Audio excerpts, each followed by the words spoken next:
Good morning, students.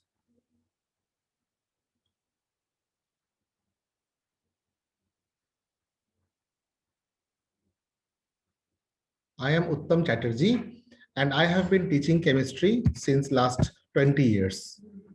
So, I will tell you an interesting story about atom, and the story of atom will help you to understand chemistry very easily throughout your life. Okay. Now, the meaning of the word atom is a particle which cannot be broken into any further part. Okay.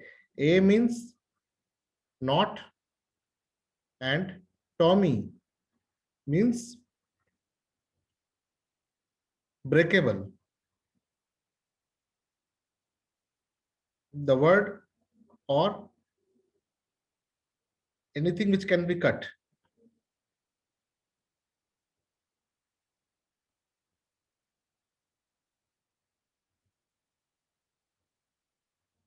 You might have heard about the terms like tubectomy, vasectomy. Okay, Tommy means to cut.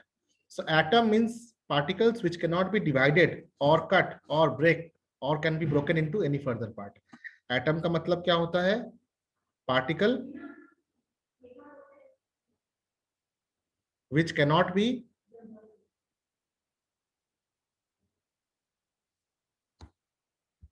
broken or divided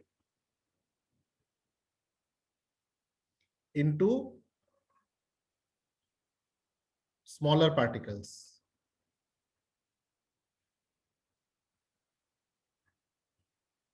What does this mean? This means that atoms are the tiniest particle of any matter. Atoms are the tiniest possible particle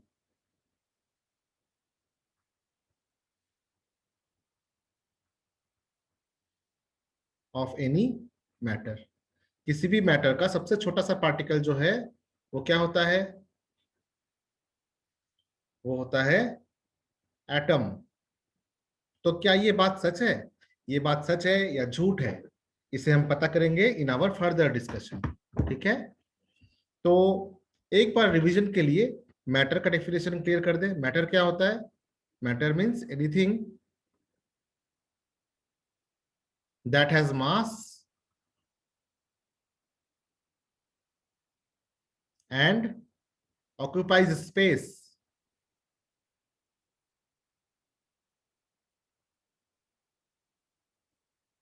जैसे ये iron का scale है ना?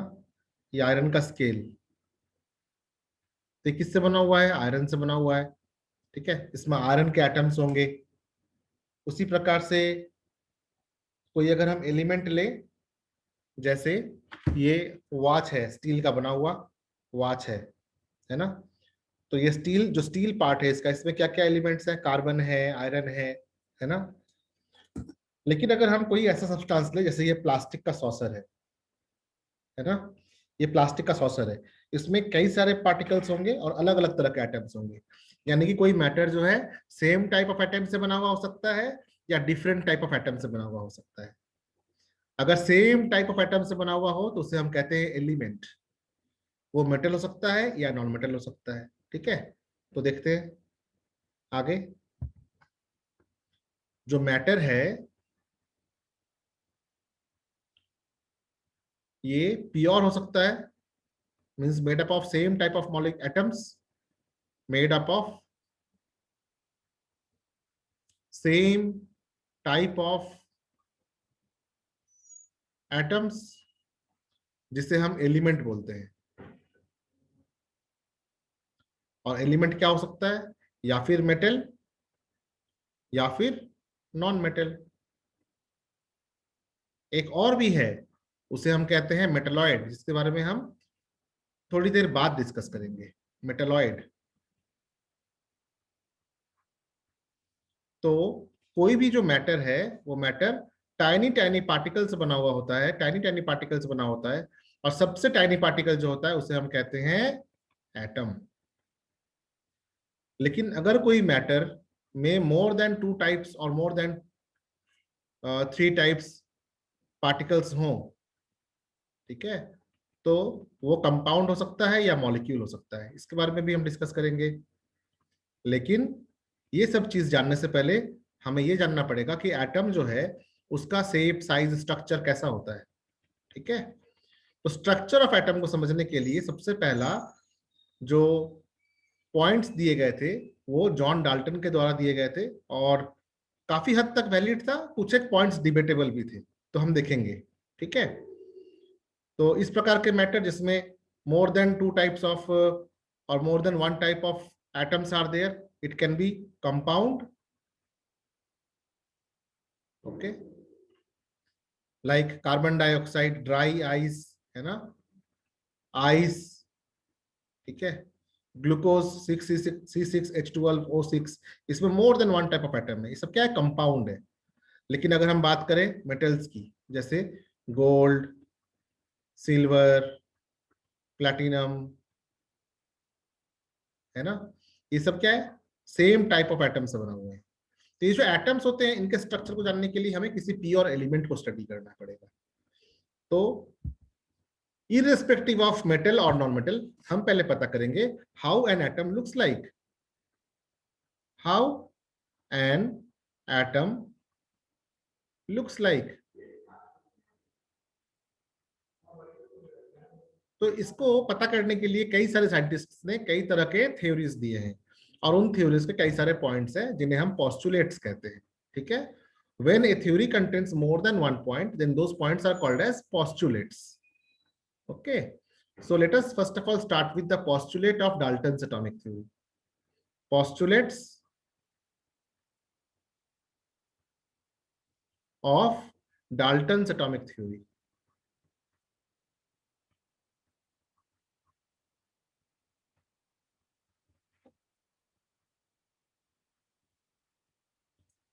अगर किसी भी matter से कोई छोटा सा पार्टिकल बहुत ऊपर से गिरे तो उसका शेप कैसा होगा। जैसे कि अगर हम एक मग पानी गिराएं ऊपर से तो उसके जो ड्रॉप्स होंगे वो किस शेप के होंगे, स्फेरिकल शेप के होंगे, है ना। तो स्फेरिकल शेप जो है ये एक यूनिवर्सल शेप है जो कि यूनिफॉर्म एटमॉस्फेरिक प्रेशर के कारण बनता है। तो इस चीज को सोचते हुए ये पहले पॉइंट रखा गया कि atoms are spherical in shape. पहला point, atoms are spherical in shape. कोई एक्सपेरिमेंटल प्रूफ था नहीं फिलहाल, लेकिन उन्होंने कह दिया कि atoms are spherical in shape. क्यों?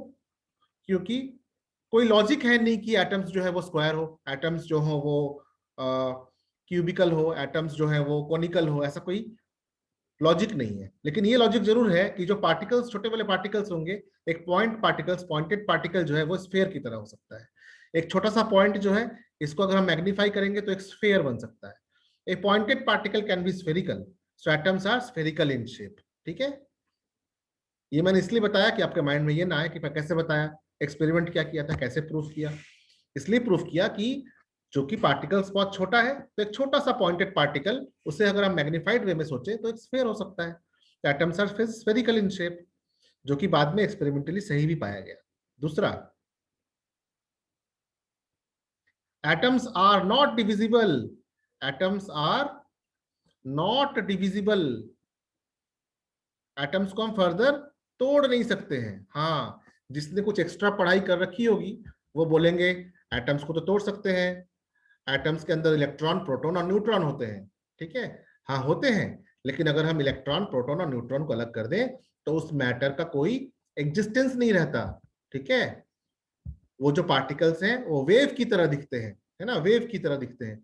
तो वो पार्टिकल्स जो है उनका कोई मेटेरियल एग्जिस्टेंस नहीं होता, ठीक है। मतलब सारे प्रोटॉन्स मिलके एक मैटर नहीं बना सकता, सारे इलेक्ट्रॉन्स मिलके एक कोई मैटर नहीं बना सकता। तो एक मैटर बनने के लिए एटम्स का होना बहुत जरूरी है। तो यद्यपि हम एटम को तोड़ के इलेक्ट्रॉन, प्रोटॉन और न्यूट्रॉन बना दे, लेकिन इलेक्ट्रॉन, प्रोटॉन और न्यूट्रॉन से मैटर नहीं बन सकता। इसलिए जॉन डाल्टन ने कहा कि atoms are not divisible. Third, उन्होंने कहा कि atoms of same substances are similar, atoms of same substances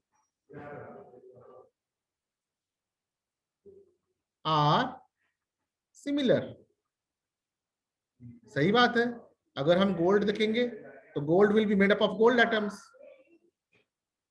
gold atoms, AU atoms, है ना। गोल्ड का सिंबल क्या है? एयू, ऑरोगैरम। सिल्वर का एजी, अर्जेंटम, एजी, अर्जेंटम, ठीक है। तो डिफरेंट सब्सटेंस होंगे तो उनमें एटम्स भी डिफरेंट होंगे, है ना। आयरन होगा तो, आयरन होगा तो फेरम, एफी एटम। फिर इन्होंने कहा कि atoms of different substances are different, ठीक है। सही बात है, अगर डिफरेंट सब्सटेंस होगा तो डिफरेंट होगा। Atoms of different substances are different.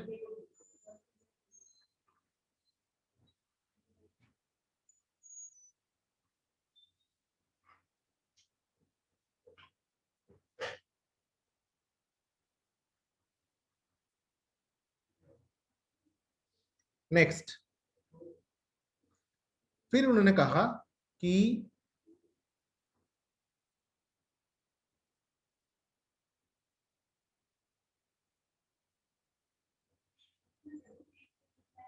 atoms combine, atoms combine to form molecules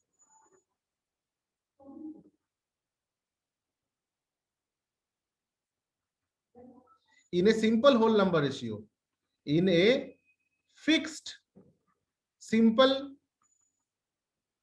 whole number ratio.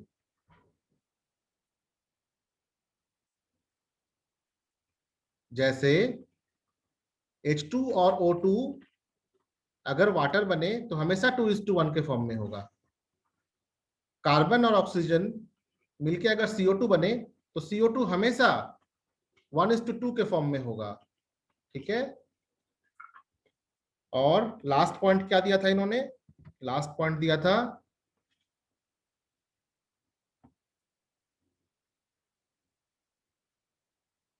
Atoms can neither be created nor be destroyed. ये law of conservation of mass को भी ओबे करता है। किसी भी केमिकल रिएक्शन में कोई नया एटम नहीं बनता, है ना।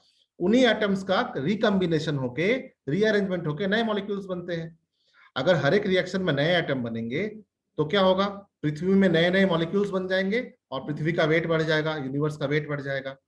तो लॉ ऑफ कंजर्वेशन ऑफ मास ये कहता है कि किसी भी प्रक्रिया में, किसी भी प्रोसेस में कभी भी नए एटम्स का डेवलपमेंट नहीं होता है, नए एटम्स क्रिएट नहीं होते हैं, है ना। Atoms can neither be created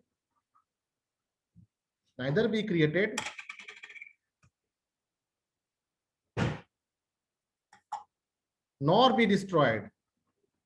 देखो इन्होंने कितना अच्छा थ्योरी दिया, लेकिन जो पढ़े लिखे लोग होते हैं वो हमेशा एक दूसरे का पैर काटते हैं, ठीक है। तो इनके बाद जो है रदरफोर्ड ने कहा नहीं, आप गलत हैं। बोर्स ने कहा नहीं, आप गलत हैं। और इनके हर एक पॉइंट्स को गलत सिद्ध कहा किया गया। जैसे कि न्यूक्लियर रिएक्शन में दो हाइड्रोजन मिलके हीलियम बन रहा है तो नया एटम बने ना। उसके बाद यूरेनियम टूट के प्लूटोनियम और थोरियम बन रहा है, नया एटम बने ना। फिर उन्होंने कहा कि बहुत सारे ऐसे नॉन स्टोइकियोमेट्रिक कंपाउंड होते हैं, जैसे निकेल ऑक्साइड, इसमें रेशियो फ्रैक्शन में होता है 1:0.98, ठीक है। ऐसे भी एग्जांपल है जहां पे सिंपल होल नंबर रेशियो को फॉलो नहीं किया गया।